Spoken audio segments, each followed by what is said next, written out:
So hey guys, it's Alex here, and in this video I want to talk about how you can create a very impressive and professional copywriting portfolio without ever having a client.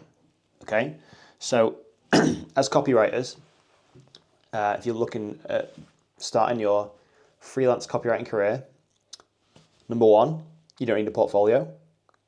Number two, you don't need clients to make that portfolio. And number three, you should subscribe to this channel because it'll help the algorithm spread to more people. That's just a bonus thing in there anyway. So copywriting portfolios. Beginner copywriters stumble here and get stuck. You might be looking to land your first client or two. You may already have a client, but you may not have what you class as a portfolio. So a portfolio is basically like you being able to showcase your work to future clients to say, hey, look, here's what I can do, here's what I've done for these people, here's how potentially you are a similar client and how I might be able to help you. That's essentially what a portfolio does, or its function, right? And you can see that people get a little bit confused and think that, well, if I don't have a portfolio, how am I going to get clients? How is someone going to have trust in me? How am I going to build my own confidence? How am I going to build my freelance copywriting business?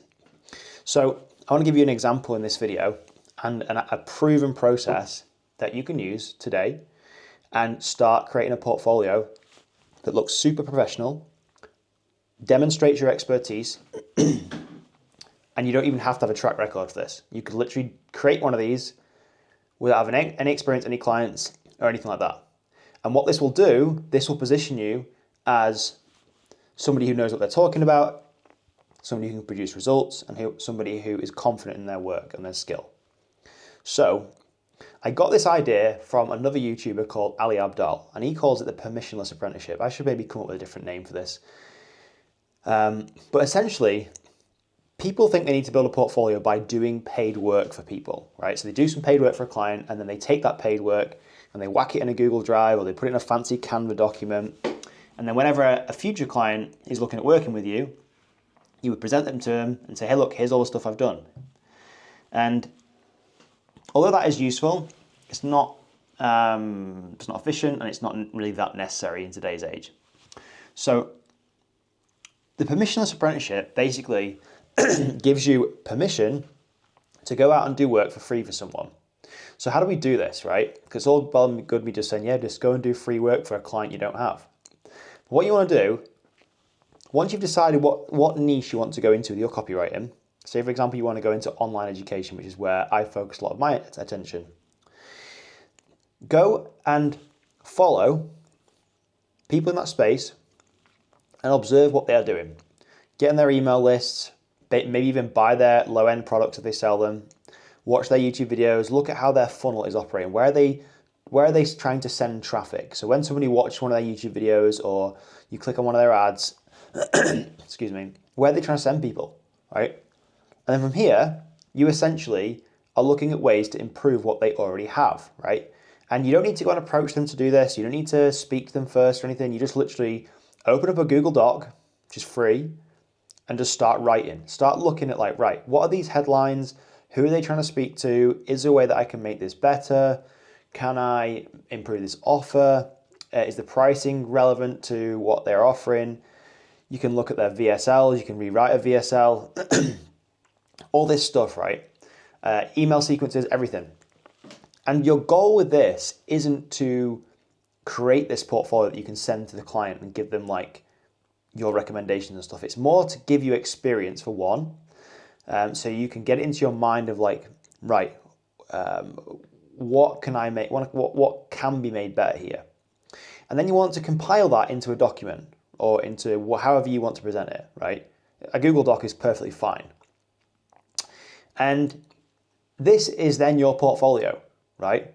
Portfolios don't need to be fancy. They don't need to be well formatted. It's kind of nice to have, but you don't need to have fancy graphic design or anything like that on it. You literally, right? If we look at what a function of a portfolio is, a portfolio is essentially a mechanism that gives you potential clients who are looking to hire a copywriter, hopefully you, confidence in that they're making the right decision. So one mechanism to do this is a portfolio, basically a like a document or some work that you've done that says, hey, here's what I can do, here's what I've done.